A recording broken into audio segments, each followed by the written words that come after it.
Hi friends, कैसे हैं आप सब। और आज आपको लेकर आई हूँ अपने गार्डन में। तो जो आज का मेरा फ्लावर है वो है बालसम या फिर गुल मेहंदी। तो दोस्तों बहुत खूबसूरत फूल है समर का। देखिए मैंने इनको अप्रैल मई में लगाया था। और मैंने क्या लगाया था, ये खुद ब खुद मेरे गार्डन में इसके बहुत सारे सैपलिंग्स हो गई थी। जो पिछले साल का सीड था, बस मैंने उनको एक लाइन बनाकर उनको अच्छे से लगा दिया था। कुछ गमलों में लगा दिया था, कुछ क्यारियों में लगा दिया था। तो इसके जो सीड्स हैं बहुत इजीली हो जाते हैं। और एक बार अगर आप अपने गार्डन में लगा देंगे तो हर साल हो जाते हैं।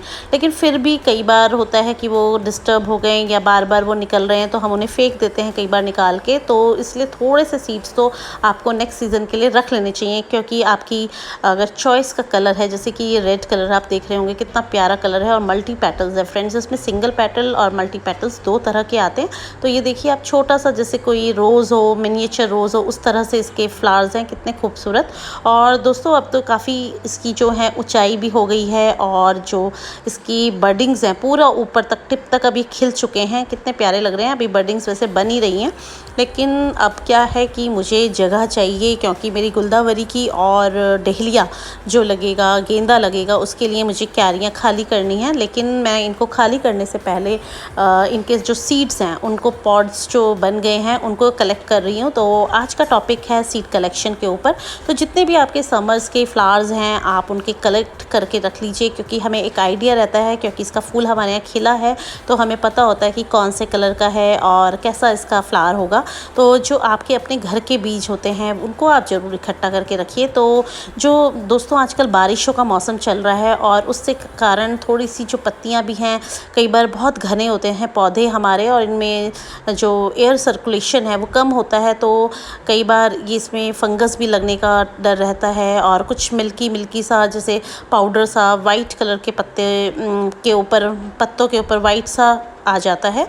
या फिर आप इसकी लीव्स भी देख रहे होंगे हल्की हल्की पीली पड़ चुकी हैं। तो वो इसीलिए है, कुछ तो इसकी अब एज पूरी हो चुकी है और कुछ जो ज़्यादा बारिश के कारण वो फंगस लगने का भी खतरा रहता है। तो कई बार तो जब पौधे नए होते हैं गर्मियों में बहुत अच्छे चलते हैं, लेकिन अब जो समय आ गया है, जैसे कि इसकी जो एज है मैं बता रही हूँ हमारे पौधे की, वो पूरी हो जाती है, तो भी इसकी जो फ्लावरिंग है वो कम होती है, क्योंकि अब जो बीज बनने का जो सीज़न है वो स्टार्ट हो चुका है। लेकिन जब आप इनके जो बीज हैं आप उनको इकट्ठा करके रख लेंगे तो आप चाहें तो अभी भी लगा सकते हैं, अगस्त में रीग्रो कर सकते हैं, दोबारा लगा सकते हैं और फिर गर्मियों के लिए भी बचा कर रख सकते हैं। तो आज मैं यही कर रही हूँ। चलिए तो फिर स्टार्ट करते हैं। और दोस्तों जहाँ जहाँ पर आप देख रहे होंगे फूल स्पेंट हो चुके हैं वहाँ पर एक सीड पॉट बन चुका है। तो इसको गर्मियों में मैंने लगाया था, मतलब गर्मियों में और बरसातों में। ये मानसून सीज़न का भी बहुत प्यारा फ्लावर है। तो कई लोग इसको अप्रैल में लगा लेते हैं तो ये पूरी गर्मियों फूल देता है, और कई लोग हमारे यहाँ इसको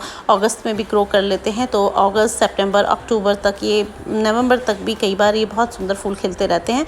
तो वैसे तो ये इसको लोग बोलते हैं कि 12 मासी है, आप कभी भी लगा लीजिए, लेकिन हमारे यहाँ गर्मी और बरसातों में, मानसून में ये फूल ज़्यादा खिलता है और बहुत खूबसूरत लगता है। तो इसको गुल मेहंदी इसलिए ही शायद कहा जाता है, क्योंकि इसके पत्तों में से थोड़ा मेहंदी जैसी खुशबू आती है, तो इसीलिए इसको मेहंदी, गुल मेहंदी कहा जाता है। कई जगह पर इसको दोस्तों बहुत प्यारे लगते हैं ये, और चिरमिरा के नाम से भी जाना जाता है। तो दोस्तों इसको पार्शियल धूप जो है उसमें ये बहुत सुंदर चलते हैं। कई बार क्या होता है जब धूप बहुत तेज़ हो जाती है, बहुत हार्श वाली हो जाती है, तो इसके जो पेड़ हैं वो गिर से जाते हैं नीचे की तरफ, क्योंकि जो इसकी रूट्स हैं वो ऊपर तक आ जाती हैं। तो बहुत ज़्यादा गर्मी में कई बार ये जो पेड़ हैं वो गिरने के लग जाते हैं। और ये देखिए यहीं पर इसका सीड पॉट मैं आपको दिखाती हूँ तोड़कर।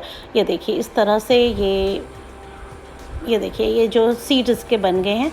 तो कई तो कच्चे हैं अभी, लेकिन जो थोड़ा ब्राउन हो चुके हैं सीड्स, उनको आप जैसे उनके सीड पॉट्स रख लीजिए और उनको नेक्स्ट सीज़न के लिए आप संभाल दीजिए। नहीं तो क्या होता है ना कि जब ये जो सीड्स हैं बिल्कुल मैच्योर हो जाएंगे तो आपको मिलेंगे ही नहीं, क्योंकि ये खुद ब खुद फट जाते हैं और ज़मीन पर गिर जाते हैं। तो फिर हमें इसके जो अगर सीड्स लेने हैं, सीड्स इकट्ठे करने हैं, तो मिल नहीं पाते।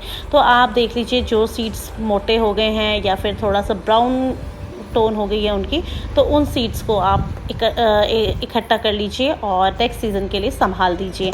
तो इस तरह से ये देखिए कितना प्यारा कलर था इसका फूलों का, जो रेड कलर है। तो मैं इसके सीड्स सब अपने इकट्ठे करके रख लूँगी और फिर उनको थोड़ा सा धूप में हल्का सा उसका मॉइस्चर निकल जाए तो सुखाकर और फिर नेक्स्ट सीज़न के लिए रखूँगी। तो इस तरह से अगर आप चाहें तो जो फ्लावर्स हैं, जैसे मैंने आपके साथ पहले गिलाडिया के सीड्स इकट्ठे करे थे, उसी तरह से आज मैं गुल मेहंदी के भी सीड्स इकट्ठे कर रही हूँ दोस्तों। और फिर मैं इनको जब सीड्स हो जाएंगे थोड़ा रुक कर जैसे इन पौधों को निकाल दूँगी।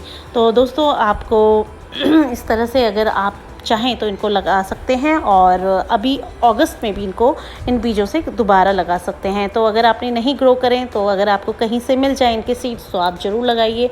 और दोस्तों इसकी कटिंग्स भी लगा सकते हैं। तो जब ये मानसून टाइम होता है उस टाइम पे इसकी गुल मेहंदी की कटिंग्स के थ्रू भी आप इनको ग्रो कर सकते हैं। तो इसकी जो सॉइल है वो भुरभुरी होनी चाहिए, बहुत ज़्यादा हार्ड पोरस रखिए उसकी मिट्टी को, तो पानी इकट्ठा नहीं होगा और वो सड़ेंगे नहीं। और ये जितने भी मेरे सीड्स थे इनको मैंने चुग लिया है और देखिए ये प्लेट में बीज अपने आप ही इसमें से निकल गए हैं।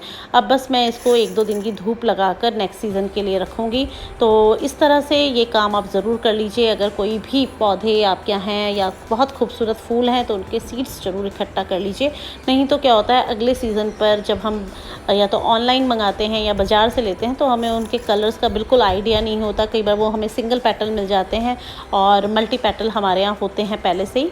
तो ये देखिए जो मल्टी पेटल थे, जितने भी मेरे गमले भी मैं लगा रखे हैं, तो दोस्तों अब मुझे इनको खाली करना है और मुझे नए इनकी फिर दोबारा से क्रिसैंथेमम या गुलदावरी लगानी है। तो बस अब यही काम आजकल गार्डन में चल रहा है। और ऊपर आपको दिखा देती हूँ, ये जो टोकरियाँ आप देख रहे हैं ये टेरोनिया की हैं। कितने खूबसूरत फूल खिल रहे हैं बिल्कुल भर भर के, और ऐसा लग रहा है जैसे कोई फूलों की बास्केट टांगी हुई हो मैंने।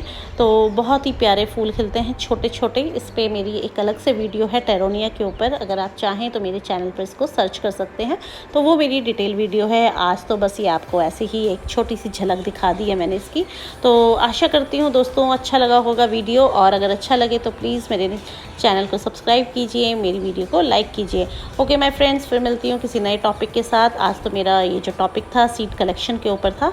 तो दोस्तों फिर मिलती हूँ आपसे नई वीडियो में। बाय।